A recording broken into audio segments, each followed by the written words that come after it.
My parents sued me for not giving my downtown loft to my unemployed brother who thinks he's a suppressed genius. They lost everything to a scammer instead. Hi everyone.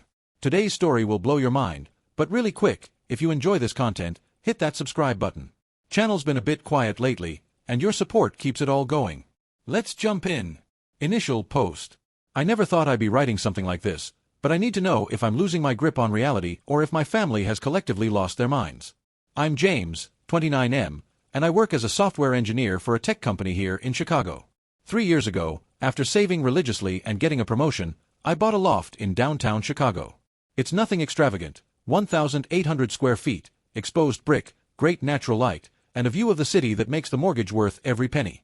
I renovated it myself over 18 months, turning it from a rundown space into something I'm genuinely proud of. My brother Michael, 25M, has always been what you'd generously call ambitious, and what I'd accurately call delusional. He graduated from State College with a business degree 2 years ago and has since started and abandoned no fewer than 7 revolutionary business ventures. Each one was going to disrupt the industry and make him the next tech billionaire. So far, his achievements include maxing out 3 credit cards, moving back in with our parents, and somehow convincing them that he's a misunderstood genius. Our parents, Robert, 58M, and Patricia, 56F, have always favored Michael. Growing up, I was the quiet one who did his homework and stayed out of trouble. Michael was the creative one who needed special understanding. When I got into Northwestern on a partial scholarship, they said, "That's nice." When Michael got into state school after his 3rd application attempt, they threw a party because not all geniuses test well. Last week, everything escalated to a level I couldn't have imagined. Michael called me at work, something he rarely does unless he needs money, and said he was coming over that evening to discuss a business proposition. I assumed he wanted another loan he'd never repay, so I mentally prepared my usual excuses. He showed up at 7 p.m. sharp, wearing a suit that looked like it came from a discount rack, but that he wore like he was heading to a board meeting. He had a leather portfolio under his arm and an expression of supreme confidence that immediately put me on edge. "James," he said, walking into my loft like he owned it, "we need to talk about headquarters." "Headquarters?" I asked, watching him examine my living room like he was a real estate appraiser. "For my next venture. I'm launching something big, bigger than anything I've done before. It's going to revolutionize how people think about digital marketing and AI integration." He walked to my windows, gazing out at the city lights. "This space, it's perfect. The location, the aesthetic, the energy. This is where empires are built." I actually laughed. I thought he was joking. "Michael, this is my home." He turned to me with this patronizing smile. "That's such limited thinking, James. This is exactly why you're still working for someone else while I'm building the future. This space is being wasted as a mere residence. In my hands, it could be the nerve center of a company that changes the world. Are you seriously asking to borrow my loft for meetings or something?" "Borrow?" He looked genuinely offended. "James, I'm talking about a transfer of ownership. You can find another place, something suburban, more suited to your lifestyle. I need this loft. It's not about want, it's about destiny. Some people are meant to live in apartments, and some are meant to command from penthouses." I stood there, speechless, for probably 10 seconds. "You want me to give you my loft?" "Not give, we're family. I'm proposing a trade. You transfer the loft to me, and in exchange, you get to be part of something extraordinary. I'll make you a minority stakeholder in my company. When we go public, you'll be wealthy beyond your dreams." "Michael, get out." This is exactly the close-minded attitude that Mom and Dad warned me about. They said you'd react this way. They said you've always been jealous of my potential. "Mom and Dad know about this insane plan?" He smirked. "Who do you think suggested I talk to you? They understand what you clearly don't, that some people are born to change the world, and others are born to support those who do. There's no shame in being support staff, James. Not everyone can be a visionary." I physically escorted him to the door. He left, but not before saying, "This conversation isn't over. Mom and Dad want to have dinner on Sunday. We'll discuss this as a family." That was 5 days ago. The family dinner is tomorrow, and I've been getting texts from both parents about keeping an open mind and supporting family dreams. My mother actually sent me an article about how successful people recognize opportunity when it presents itself. My dad called yesterday and said, "James, not everyone in a family can be the star. Sometimes the best thing you can do is recognize who has the real potential and support them." Michael has something special. Don't let jealousy cloud your judgment. Jealousy? I'm jealous of my unemployed brother who lives in our parents' basement and thinks he's entitled to my home because he's destined for greatness? Am I insane, or has my entire family lost touch with reality? How do I handle tomorrow's dinner without losing my temper? And how did my parents become so completely delusional about Michael's genius? Update 1, 2 weeks later. I wanted to thank everyone who responded to my original post. Your comments kept me sane during what turned out to be an absolutely surreal family dinner. I'm updating because the situation has somehow gotten worse, and I need to document this insanity. The dinner was at my parents' house in Naperville. I arrived to find Michael had set up a presentation in the living room, laptop, projector, the works. He was wearing the same ill-fitting suit and had prepared what looked like a 40-slide PowerPoint titled Synergistic Relocation Proposal, Maximizing Family Assets for Exponential Growth. I'm not exaggerating. My mother hugged me at the door and whispered, "Please just hear him out. He worked so hard on this presentation." The presentation was exactly as unhinged as you'd expect. Michael had photos of my loft that he'd apparently taken during previous visits, with annotations about how each space would be optimized for maximum entrepreneurial output. My bedroom would become the innovation suite. My home office would be the strategy war room. He'd even designated my bathroom as an executive refreshment center. The crown jewel of his presentation was a graph showing projected company growth over 5 years, starting from zero and reaching a valuation of $50 million by year 3. The graph was literally just an exponential curve with no data points, no methodology, nothing. Just a line going up and to the right. "As you can see," Michael said with complete seriousness, "the trajectory is undeniable. But environment is crucial. Every successful entrepreneur needs a space that matches their ambition. James's loft isn't just a want, it's a strategic necessity."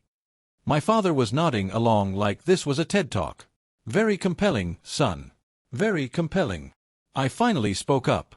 "Michael, even if I was insane enough to consider this, you haven't explained what this company actually does." He smiled like I'd asked exactly the right question. "That's the beauty of it, James. We're not limited by conventional business models. We're creating a platform that leverages AI to disrupt traditional marketing paradigms through blockchain integration and machine learning algorithms." That's just buzzword soup. What does the company actually do? You're thinking too small, too literally. We don't do one thing, we revolutionize everything. Marketing, sales, customer experience, brand evolution. So nothing. The company does nothing. My mother interjected, "James, don't be so negative. Michael has already had interest from several investors." "What investors?" I asked. Michael pulled out his phone. "I've been in talks with some major players. They're very interested but want to see that I have proper headquarters before they commit." He showed me an email chain. The major players were obviously scam artists who'd found a mark. One email literally started with, "Dear Sir/Madam," and promised guaranteed funding for your revolutionary business idea. "Michael, these are scams. This is a Nigerian prince email but for startup funding." "That's exactly the kind of limited thinking that keeps you working for someone else," he shot back. "These are international venture capitalists who recognize potential when they see it." My father stood up. "James, we didn't raise you to be selfish. Family supports family. When Michael succeeds, and he will, we'll all benefit. But success requires sacrifice." "Whose sacrifice? I don't see anyone asking Michael to sacrifice anything." "I'm sacrificing my comfort," Michael protested. "Do you think I enjoy living at home? Do you think it's easy being a visionary surrounded by people who don't understand your potential? I could be making 6 figures at some corporate job, but I'm choosing to build something meaningful instead." "You couldn't get a corporate job. You've been rejected by every company you've applied to." My mother gasped like I'd slapped him. "James, that's cruel. Those companies couldn't see his potential. Their loss." The dinner continued like this for 2 more hours. Every logical argument I made was met with accusations of jealousy, selfishness, or thinking too small. They actually used the phrase, tall poppy syndrome, to explain why I was trying to cut down Michael's dreams. The evening ended with my parents making an announcement. They were liquidating $50,000 from their retirement accounts to invest in Michael's venture. They'd already given him access to set up an office in my father's study and were paying for a business coach he'd found online, who charges $500 per hour for Zoom calls. "We believe in Michael," my father said. "The question is, Do you believe in family? I left without answering. Since then, I've been getting daily texts from all three of them. Michael sends me articles about disruption and thinking big. My mother sends me guilt-laden messages about family loyalty. My father sends me disappointment-filled lectures about my scarcity mindset. But here's where it gets worse.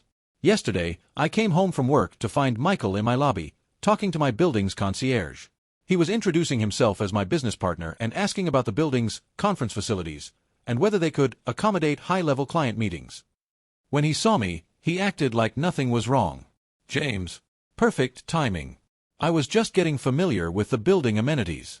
Did you know there's a residence lounge on the 3rd floor that's perfect for investor presentations? Michael, how did you even get in here? Mom gave me the spare key you gave her for emergencies. This is an emergency, a positive one. An opportunity emergency.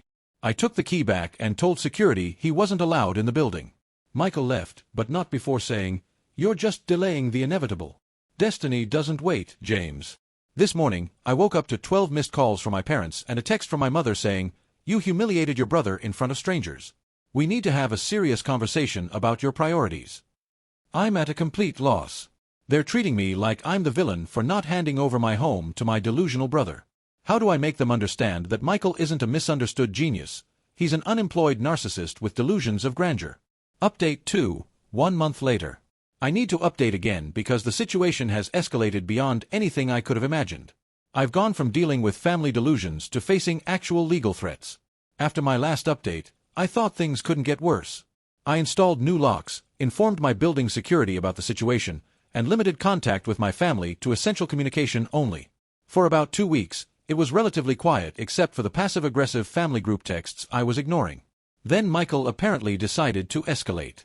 3 weeks ago, I got a call from my building manager, Jennifer. She sounded confused and concerned. "James, I just had an interesting meeting with your brother and a gentleman who claims to be his attorney. They're requesting access to Unit 1207 for a business inspection. They say you're in a partnership agreement." "I'm in no partnership with my brother. He has no legal right to my property." That's what I assumed, but they're quite insistent. The lawyer, if he is one, showed me some documents. They looked official, but something felt off. I immediately left work and went to the building office. Michael was there with a man in a cheap suit who introduced himself as Anthony Fitzgerald, Esquire. The documents were a partnership agreement that Michael had created, featuring what was obviously a forged version of my signature.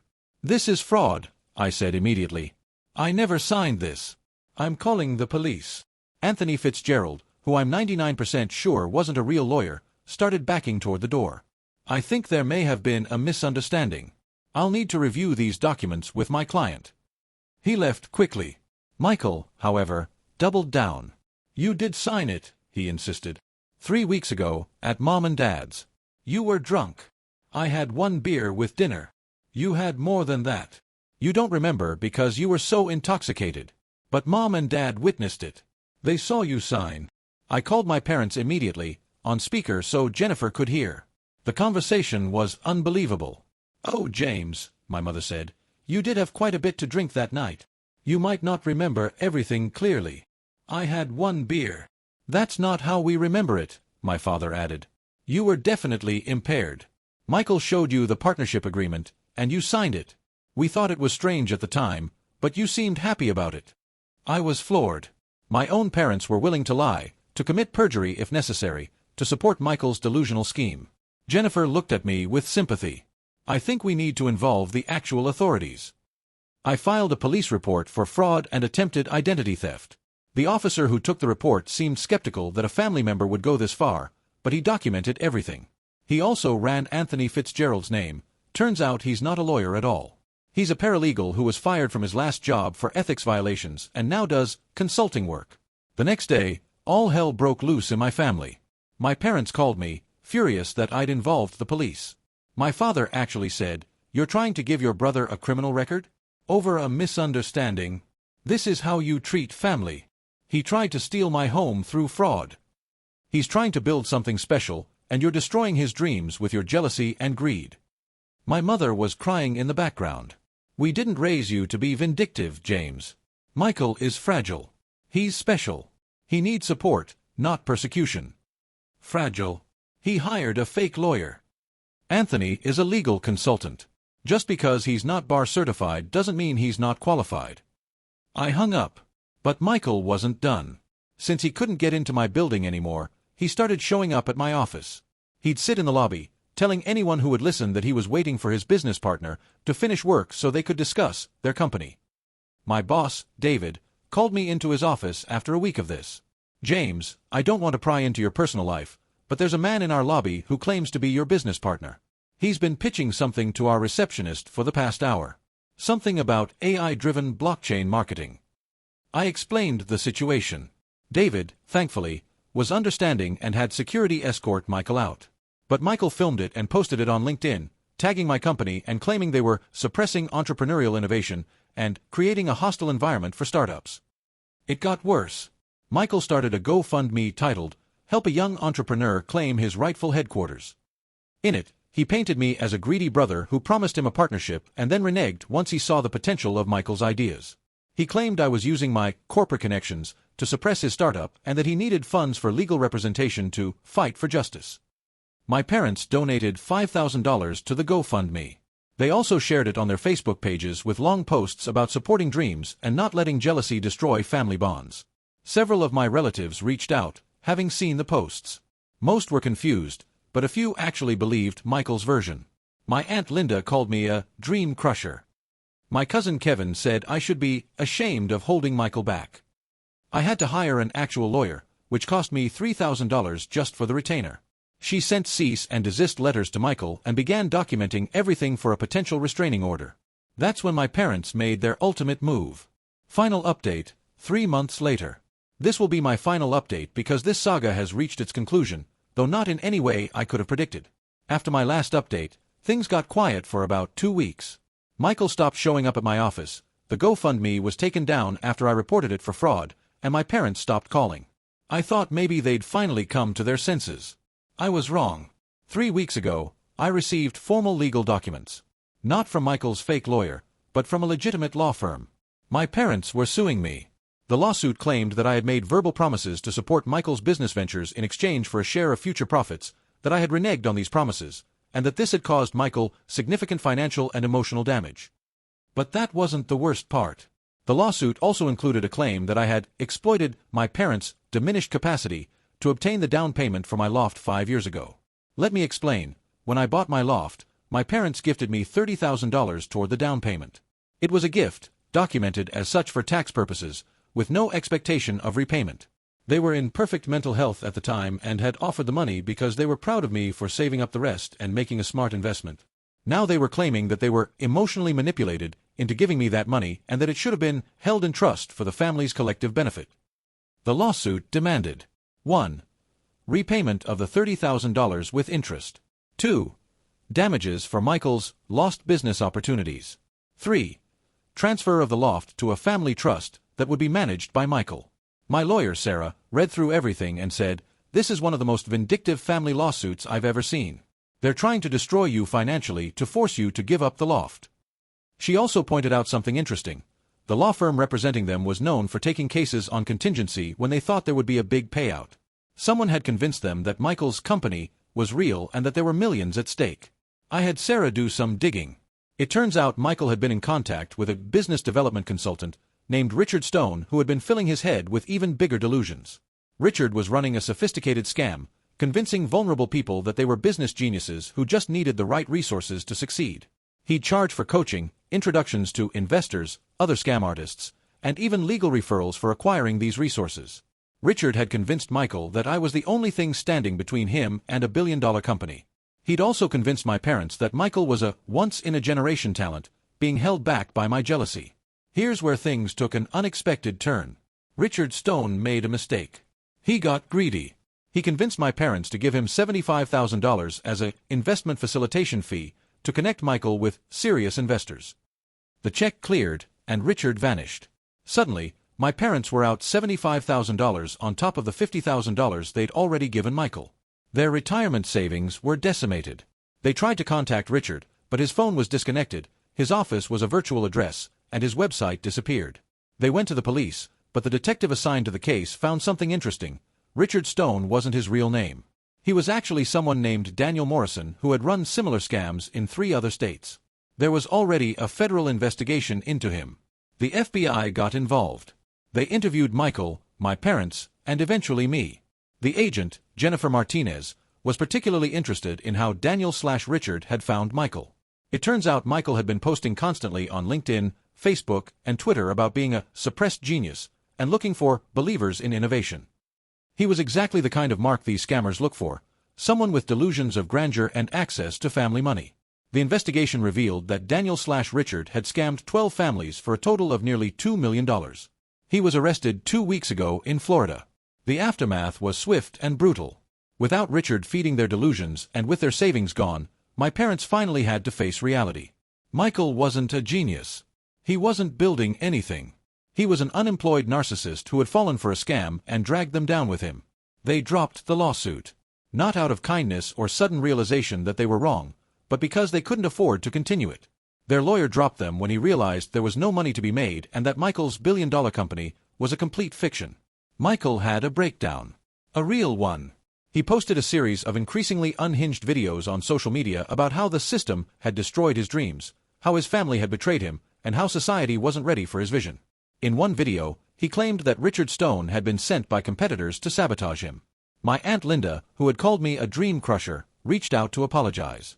She'd seen the videos and realized Michael needed help, not enablement. My parents haven't apologized.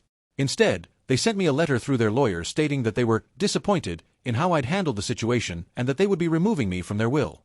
The joke's on them. After giving Michael and the scammer $125,000, there's nothing left to inherit. Michael is now living with our parents, still unemployed, still claiming he's a misunderstood genius. He started a new venture, a YouTube channel where he gives business advice despite never having run a successful business. He has 12 subscribers, most of whom seem to be bots. I've gone no contact with all of them. I changed my phone number, blocked them on all social media, and informed my building that they're not allowed on the property. It hurts, but the peace has been worth it. The loft is still mine.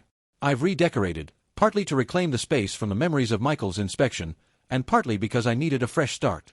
I'm in therapy to deal with the betrayal and guilt. Yes, guilt, because despite everything, part of me wonders if I could have handled it differently. My therapist, Dr. Elizabeth Chen, has been helpful.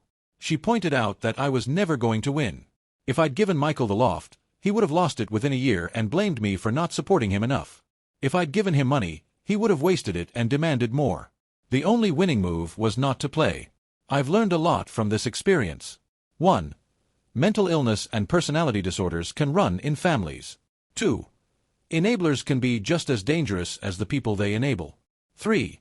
Scammers prey on narcissists because they're easy marks. 4. Sometimes protecting yourself means cutting off family. 5. Document everything when dealing with unstable people. I still have the emails, texts, and videos. Sarah says to keep them in case Michael or my parents try anything else. The FBI agent said the same thing. Last week, I got a text from an unknown number. It was Michael. He'd gotten my new number from someone. I'm still trying to figure out who. The text said, "When my company goes public, you'll regret not believing in me. I'm giving you one last chance to apologize and invest. This is your final opportunity to be part of something extraordinary." I didn't respond. I just added the number to my block list and forwarded the screenshot to Sarah. Some people never learn. Some people never change. And sometimes, the best thing you can do is protect yourself and walk away. The loft is peaceful now. I've started dating someone, Jessica, a teacher who finds this whole story horrifying but fascinating. She asked me once if I miss my family. I told her the truth. I miss the family I thought I had, not the one I actually had. Thank you to everyone who followed this story and offered support. Your comments kept me sane and validated that I wasn't the crazy one. I'm closing this chapter of my life and moving forward. Sometimes the best revenge isn't revenge at all. It's just living your life free from toxic people who would drag you down to their level. The loft is mine. My life is mine. And for the first time in months, I'm actually happy. Epilogue. 6 months later. I wasn't going to update again, but something happened that provides real closure to this story. My parents' house went into foreclosure. Between the money they gave Michael, the scammer, and the legal fees, they couldn't keep up with their mortgage payments. They're now living in a 1-bedroom apartment in Aurora. Michael is working at a cell phone store in a mall. Not managing it, Not owning it, just selling phones on commission. His LinkedIn still says he's the CEO of Revolutionary Ventures Inc., but reality finally caught up with him. They've tried reaching out through various relatives, asking for help, suggesting we put the past behind us. Each time, they frame it as me helping them temporarily until Michael's business takes off. They still don't get it. They never will. I didn't respond. I won't respond. That door is closed forever. My loft is now worth $50,000 more than when I bought it. I got promoted to senior software engineer. Jessica and I are planning a trip to Europe this summer. Success really is the best revenge, not because they know about it, but because I've built a life that doesn't include them. And that's the end of this story.